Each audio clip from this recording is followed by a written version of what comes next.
Good morning friends. मैं अभिषेक Pandey bright publication के YouTube channel पर आपका स्वागत करता हूं। आप हमारे चैनल को लाइक कर दीजिए, सब्सक्राइब कर लीजिए और बेल आइकन को भी प्रेस कर दीजिएगा ताकि आने वाली सारी नोटिफिकेशन आपको टाइम पे मिलते रहे। हम लोग क्लास 9th का साइंस पढ़ रहे थे। साइंस में हम लोग फिजिक्स का गति यानी भौतिकी का गति कर लिए थे और आज बल तथा गति के नियम को पढ़ेंगे। इसके सारे क्वेश्चन को हम लोग सोल्व करेंगे। इस चैप्टर को पढ़ने से पहले कुछ इंपॉर्टेंट बातें जो हम आपसे कर लेते हैं। बल तथा गति।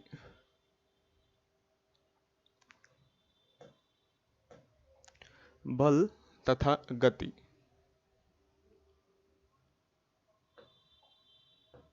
बल तथा गति। जो बल लगाया जाता है तो जो गति होती है उसी के बारे में हम लोग को जानना है। तो पहले बल क्या होता है और बल की फॉर्मूला क्या होता है ये पहले आपको पता होना चाहिए। तो बल का फॉर्मूला होता है F is equal to M A. क्या होता है? Force is equal to M A, mass into acceleration, द्रव्यमान गुने में त्वरण। इस फॉर्मूले का सबसे अधिक उपयोग होगा इस चैप्टर में, तो इसीलिए इस फॉर्मूले का आप याद कर लीजिएगा। क्या होता है? F is equal to M A. ये क्या है? मास, द्रव्यमान। और ये क्या है? त्वरण, एक्सेलरेशन। चलिए इस चैप्टर का सॉल्यूशन हम लोग स्टार्ट करते हैं।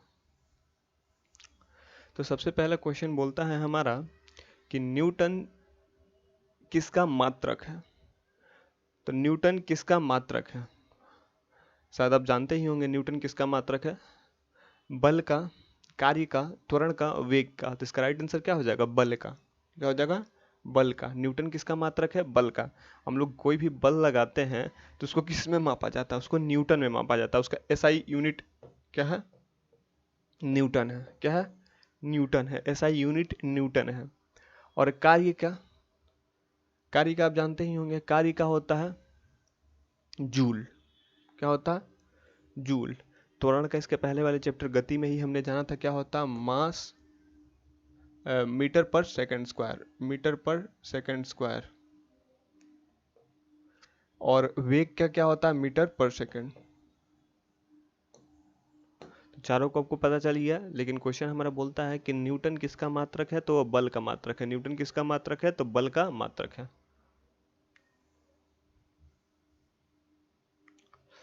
यदि गति करने के लिए स्वतंत्र 3 किलोग्राम द्रव्यमान की किसी वस्तु पर 12 न्यूटन का बल लगाया जाता है तो वह, देखिए क्या बोल रहा है क्वेश्चन हमारा, फोर्स कितना है यानी बल कितना है? 12 न्यूटन। क्या है? 12 न्यूटन का बल है। मास यानी द्रव्यमान कितना है? 3 kg।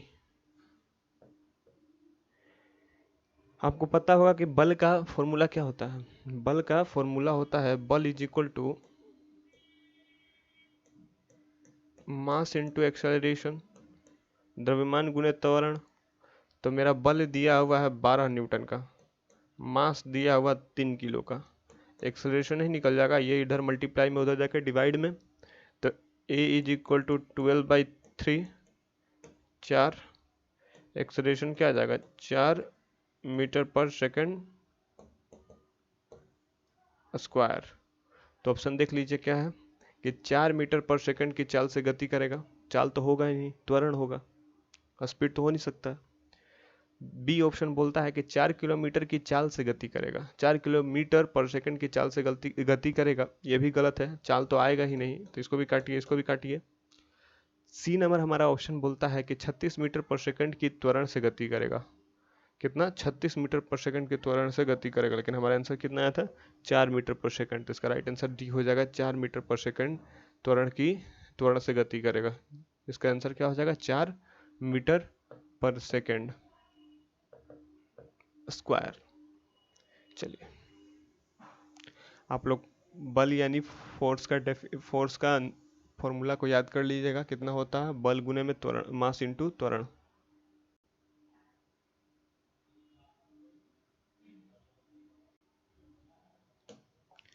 तीसरा नंबर हमारा क्वेश्चन बोलता है कि 30 न्यूटन का कोई बल 5 किलो की वस्तु पर 2 सेकंड तक कार्य करता है तो वस्तु का त्वरण क्या होगा।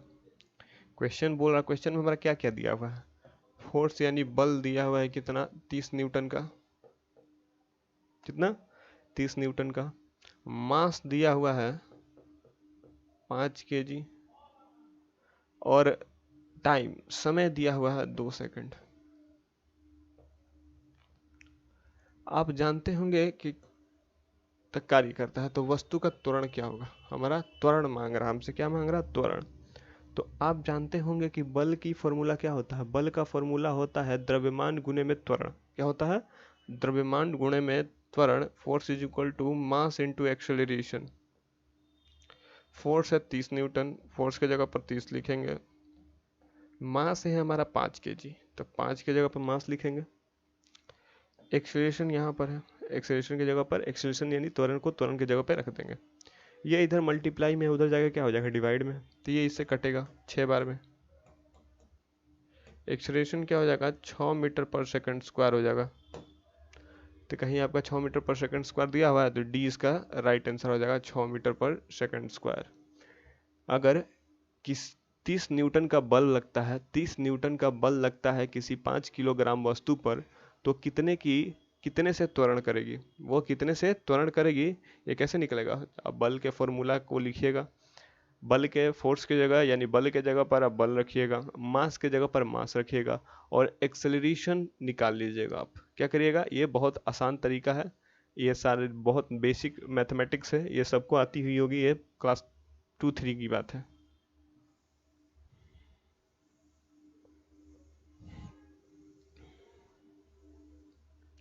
एक न्यूटन किसके बराबर होता है, एक न्यूटन किसके बराबर होता है। तो एक न्यूटन निकालना, हम लोग को एक न्यूटन निकालना है, ठीक है। तो एक न्यूटन के लिए हमको क्या चाहिए, मास चाहिए और एक्सेलरेशन भी चाहिए हमको। तो मास 1 न्यूटन निकालना, तो मास को भी 1 केजी ले लेते हैं, एसआई पद्धति में ही लेंगे।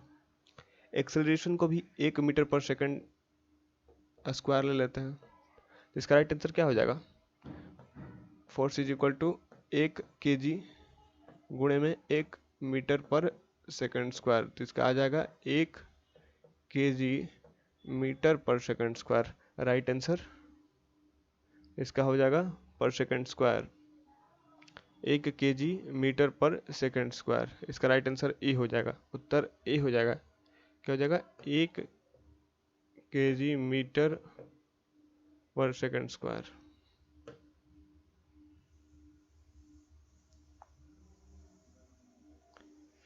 देखिए बोल रहा है 5वां क्वेश्चन कि यदि दो वस्तु ए और बी का द्रव्यमान क्रमशः 6 केजी तथा 34 केजी है, तो अगर दो बॉडी है, बॉडी ए का मास कितना, 6 केजी,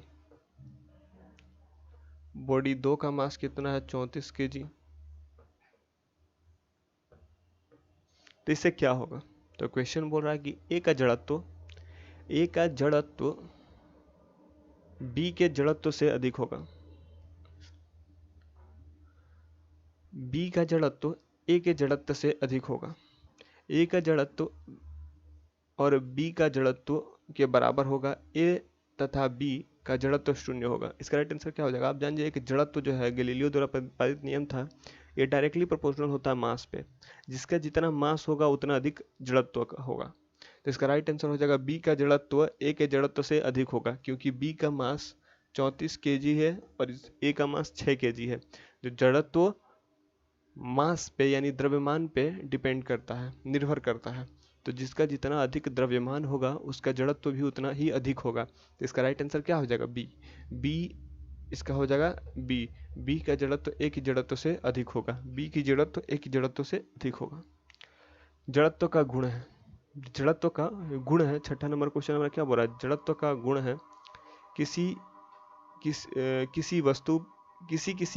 वस्तु में होता है, प्रत्येक वस्तु में होता है, किसी भी वस्तु में नहीं होता है, केवल गतिशील वस्तु में होता है। इसका राइट आंसर क्या हो जाएगा, जड़त्व का जो नियम है वो प्रत्येक वस्तु में लगता है, प्रत्येक वस्तु में लगता है, प्रत्येक वस्तु में होता है। इसका राइट आंसर हो जाएगा बी, क्या जड़त्व का नियम प्रत्येक वस्तु में होता है? क्योंकि प्रत्येक वस्तु में मास होता है और जहां मास आ जाएगा वहां जड़त्व आ जाएगा।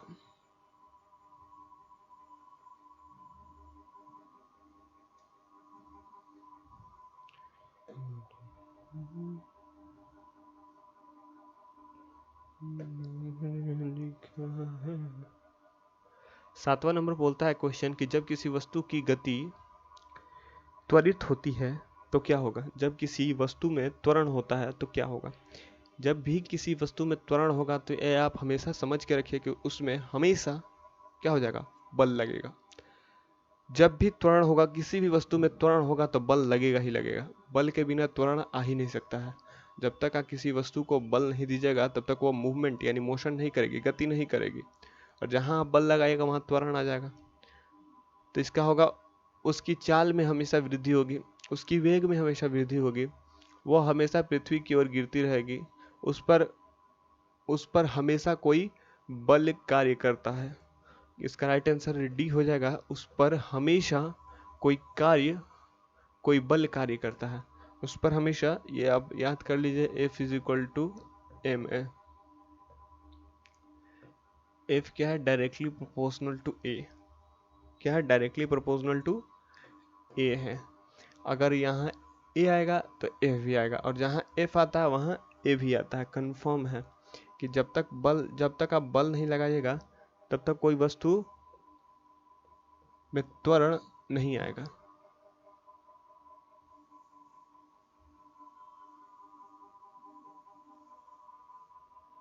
गति करने के लिए स्वतंत्र किसी वस्तु पर कोई बल लगाया गया, यदि बल का परिणाम तथा वस्तु का द्रव्यमान ज्ञात हो तो न्यूटन के दूसरे नियम की सहायता से हम क्या निकाल सकते हैं? देखिए क्या बोल रहा है कि गति करने के लिए स्वतंत्र किसी वस्तु पर कोई बल लगाया गया, यदि बल का परिणाम, हमको फोर्स पता है, क्या है? फोर्स पता है, तथा उस वस्तु का द्रव्यमान हमें पता है और मास भी पता है। हमको फोर्स पता है और उस वस्तु का द्रव्यमान पता है। क्या? फोर्स भी पता है और वस्तु का द्रव्यमान भी पता है, तो हम इसमें क्या निकाल सकते हैं? तो फोर्स का फॉर्मूला ही होता है F equal to M A. ये दोनों आपको पता है तो ये निकल नहीं जाएगा एक्सेलरेशन। तो इसका राइट आंसर क्या हो जाएगा?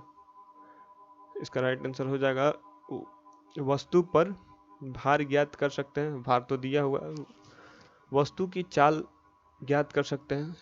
फोर्स के फॉर्मूले में कभी स्पीड का जिक्र किया गया है तो ये तो होगा नहीं, ये भी होगा नहीं। वस्तु का त्वरण ज्ञात कर सकते हैं, क्या कर सकते हैं? वस्तु का त्वरण को ज्ञात कर सकते हैं। फोर्स के फॉर्मूला में साफ देखते होंगे कि F is equal to M A होता है। फोर्स दिया हुआ है, मास दिया हुआ है, तो एक्सेलरेशन आप आसानी से निकाल लीजिएगा। एक्सेलरेशन क्या होता है? तो acceleration is equal to F बटे में m।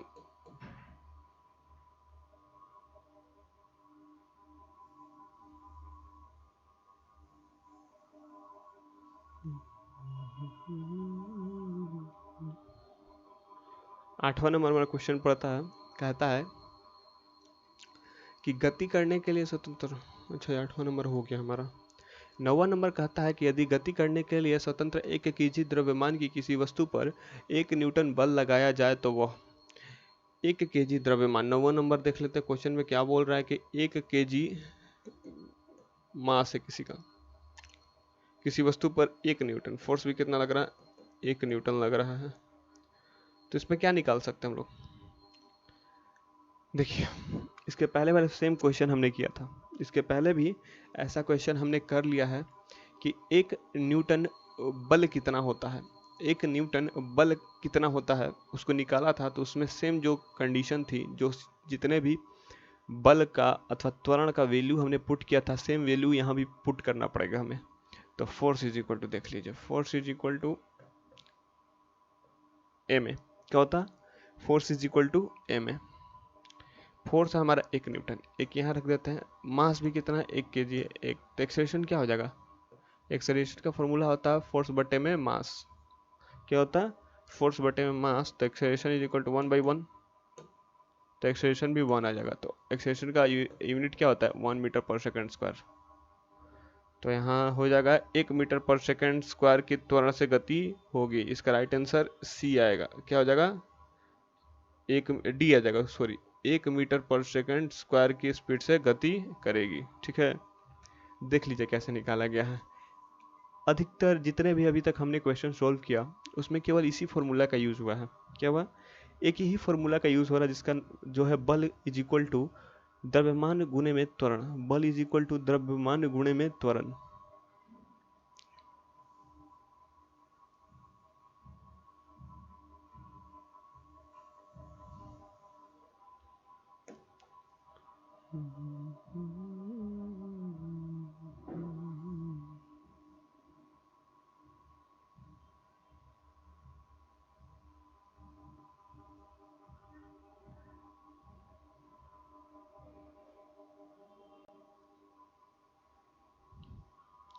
हमारा 10वां नंबर क्वेश्चन बोलता है कि जब किसी वस्तु पर कोई बाहरी बल बाह्य बल लगता है तब वह बल की दिशा में त्वरित हो जाता है।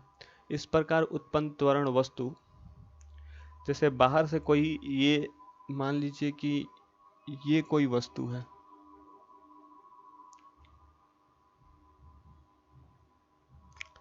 ये कोई वस्तु है, इस पे हमने बाहर से क्या लगा दिया? बल लगा दिया।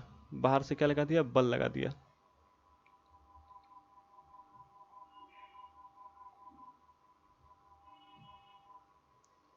क्वेश्चन में नजर नहीं आ रहा। जब किसी वस्तु पर बाह्य बल लगाया जाता है, मान लीजिए कि वो हमारा वस्तु है, उस पर हमने क्या किया? बाहर से कोई बल लगा दिया। बाहर से बल लगा दिया, वह बल की दिशा में त्वरित हो जाती है। इधर मैंने फोर्स लगाया है, इधर बल लगाया है, तो इधर क्या आ जाएगी? मूव कर जाएगी। इस प्रकार उत्पन्न त्वरण वस्तु पर लगे बल के समानुपाती होता है, कि वेग के समानुपाती होता है, कि द्रव्यमान के समानुपाती होता है, कि जड़त्व के समानुपाती होता है। तो जो बल लगा है वो बल के, जो त्वरण है वो बल के समानुपाती होता है। क्या होता है? जो हमारा त्वरण है, यहाँ लगा है त्वरण, जो बल हमने किसी बाहरी बल वस्तु पर, किसी वस्तु पर बाहरी बल लगाया है, तो जो त्वरण उसमें उत्पन्न होगा वह बल के समानुपाती होता है। इसके पहले भी मैंने आपको बताया था कि force is equal to directly proportional on the A. वो क्या होता है? डायरेक्ट निर्भर करता है एक्सेलरेशन पर। फोर्स और एक्सेलरेशन एक साथ चलते हैं। फोर्स बढ़ेगा तो एक्सेलरेशन भी बढ़ेगा, और एक्सेलरेशन बढ़ेगा तो फोर्स भी बढ़ेगा। फोर्स घटेगा तो एक्सेलरेशन भी घटेगा, और एक्सेलरेशन घटेगा तो फोर्स भी घटेगा। ये याद करके रखिएगा। तो इसका राइट आंसर हो जाएगा ए, के लगे बल के समानुपाती होता है।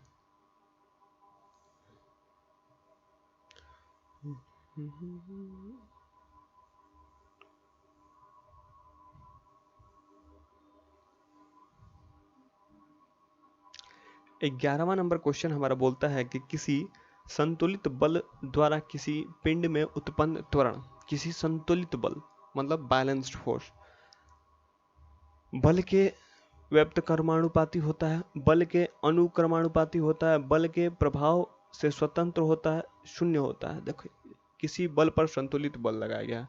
मान लीजिए कि कोई ऑब्जेक्ट है, ये कोई वस्तु है, इस पे जो हमने फोर्स लगाया उतना ही फोर्स कोई उधर से भी लगा रहा है। क्या हो गया? बैलेंस फोर्स हो गया, संतुलित बल हो गया। किसी पिंड से उत्पन्न त्वरण,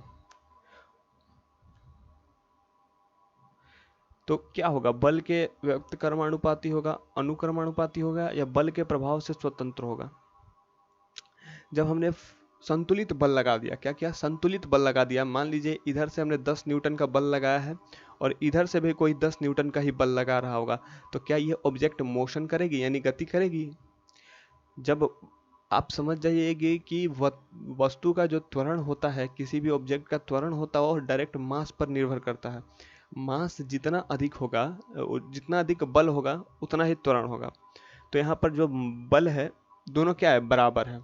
मान लीजिए आप Chandni Chowk to China film देखे होंगे, तो उसमें देखिए कि एक दूसरे को ऐसे, जो चाइना में हाथ एक मुक्के मारता है और एक हाथ से रोकता है, तो आप देखते हैं वहाँ पर कोई मोशन होता है? कोई गति नहीं होती है। वहाँ दोनों स्थिर अवस्था में पाए जाते हैं।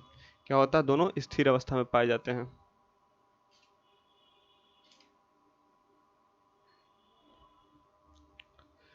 दोनों ही स्थिर अवस्था में पाए जाते हैं। जब बैलेंस फोर्स रहता है तो मोशन नहीं होता। जहां मोशन नहीं होगा तो क्या होगा, त्वरण किस पे डिपेंड करेगा, बल त्वरण बल के प्रभाव से स्वतंत्र होगा। क्या हो जाएगा, त्वरण बल के प्रभाव से स्वतंत्र हो जाएगा, क्योंकि दोनों ओर से बराबर बल लग रहा है, दोनों ओर से बराबर बल लग रहा है। ये ऑब्जेक्ट ना इधर जा रहा है और ना ही इधर जा रहा है। ये F is equal to M A है तो ये भी F is equal to M A है। ये कट जाएंगे, क्या हो जाएगा, कट जाएगा, एक दूसरे को कैंसिल कर देंगे। क्या करेंगे, एक दूसरे को कैंसिल कर देंगे। तो इसका राइट आंसर हो जाएगा बल के प्रभाव से स्वतंत्र होता है। यहाँ पर बी लिखा हुआ, इसको काट लीजिएगा, इसको क्या लिखेगा, बल के प्रभाव से स्वतंत्र होता है। इसका उत्तर हो जाएगा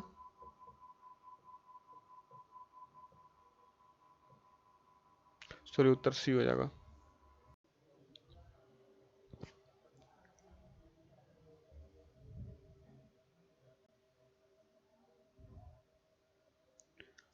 हम लोग 11वां नंबर क्वेश्चन कर रहे थे कि किसी असंतुलित, कौन था,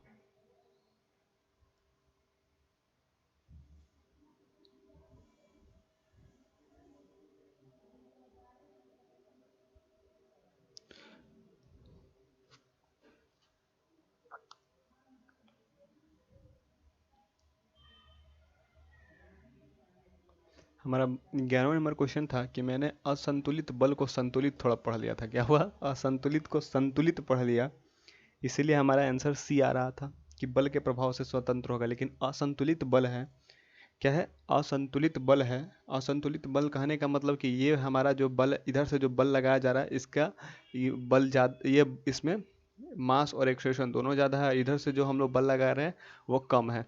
तो इस पे क्या होगा कि इसका राइट आंसर बी हो जाएगा कि बल के अनुक्रमानुपाती होता है, बल के अनुक्रमानुपाती होता है। यहाँ राइट आंसर बी सही है। मैंने क्या हुआ कि मैंने वहाँ संतुलित बल पढ़ लिया, इसलिए थोड़ा मिस्टेक हो गया।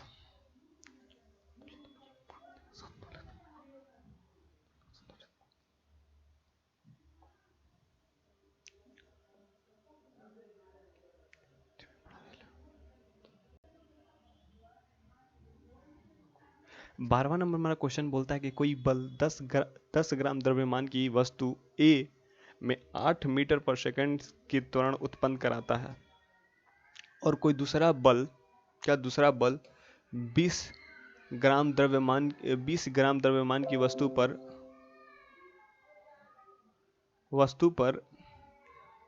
5 मीटर पर सेकंड का त्वरण उत्पन्न कराता है।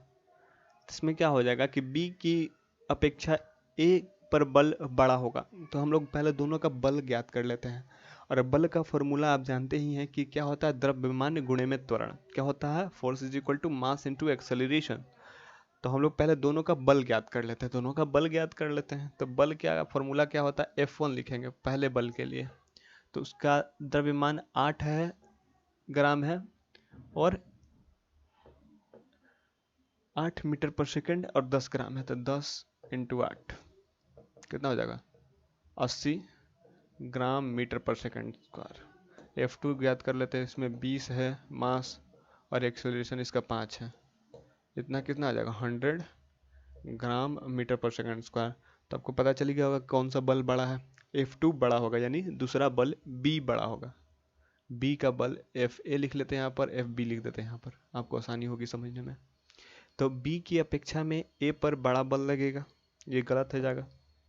A की अपेक्षा B पर बल बड़ा लगेगा, तो इसका राइट आंसर हो जाएगा A की अपेक्षा B पर बल बड़ा लगेगा। यहाँ पर कितना आ रहा है, 100 न्यूटन आ रहा है, न्यूटन लिख सकते हैं, या ग्राम मीटर पर सेकंड स्क्वायर भी लिख सकते हैं। तो यहाँ 100 न्यूटन है, यहाँ 80 न्यूटन है। तो इसका राइट आंसर हो जाएगा कि बी पर बल बड़ा लगेगा ए की अपेक्षा में।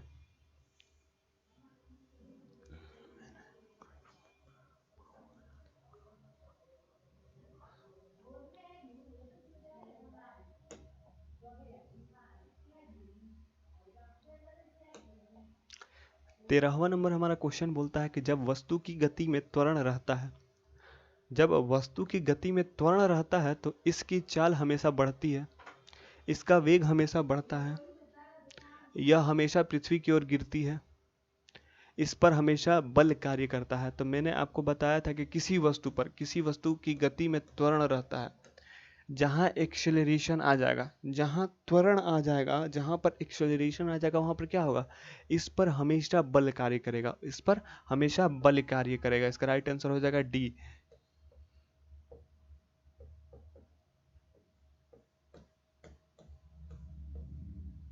राइट आंसर हो जाएगा डी। जहां भी त्वरण आ जाएगा वहां पर हमेशा हमेशा क्या हो जाएगा, त्वरण आएगा, एक्सेलरेशन आएगा तो फोर्स भी आएगा। F is directly proportional on A. इसको याद करके रखिएगा, जहां पर त्वरण आएगा, जहां पर त्वरण आ जाएगा वहां पर बल हमेशा आएगा। चलिए 14 नंबर हम लोग क्वेश्चन देखते हैं। किसी पिंड पर एक बल कार्य करता है। अगर पिंड पर क्रियाशील बल और पिंड का द्रव्यमान ज्ञात हो। क्या?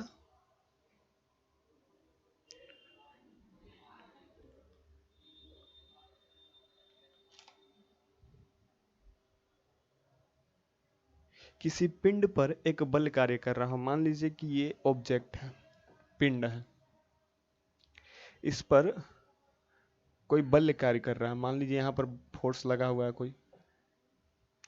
अगर पिंड पर क्रियाशील बल और पिंड पर द्रव्यमान ज्ञात हो, ये हमको पता हो और इसका मास भी हमें क्या हो, पता हो, तो न्यूटन के गति का दूसरा नियम मदद करता है पता लगाने में। न्यूटन का दूसरा गति का नियम क्या बोलता है? न्यूटन का प्रथम नियम परिभाषा देता है, क्या करता है, बल का परिभाषा देता है। और न्यूटन का दूसरा नियम क्या देता है, हमें फॉर्मूला देता है। क्या देता है? फॉर्मूला देता है। ये जो हमारा F is equal to M A निकालते हैं, F is equal to M A निकालते हैं, ये न्यूटन का सेकंड नियम से निकालते हैं। न्यूटन का द्वितीय नियम इसके बारे में हमें जानकारी देता है। तो न्यूटन के द्वितीय नियम से हमें फॉर्मूला पता चलता है, और फॉर्मूला में हमें पता है कि फोर्स और मास हमें ज्ञात हो तो हम एक्सेलरेशन निकाल सकते हैं। एक्सेलरेशन का फॉर्मूला हो जाता है F बट्टे में मास। इसको हम लोग यहाँ क्या कर सकते हैं, भार नहीं निकाल पाएंगे, चाल नहीं निकाल पाएंगे, क्योंकि इस फॉर्मूला में ना ही कहीं वेट और ना ही स्पीड का जिक्र किया गया है। यहाँ जिक्र किसका किया गया है, त्वरण का। तो इसका राइट आंसर हो जाएगा सी, हम लोग त्वरण निकाल सकते हैं। न्यूटन के सेकंड नियम से हम लोग फोर्स निकाल सकते हैं। क्या निकाल सकते हैं? न्यूटन के सेकंड लॉ से हम लोग फोर्स ज्ञात कर सकते हैं।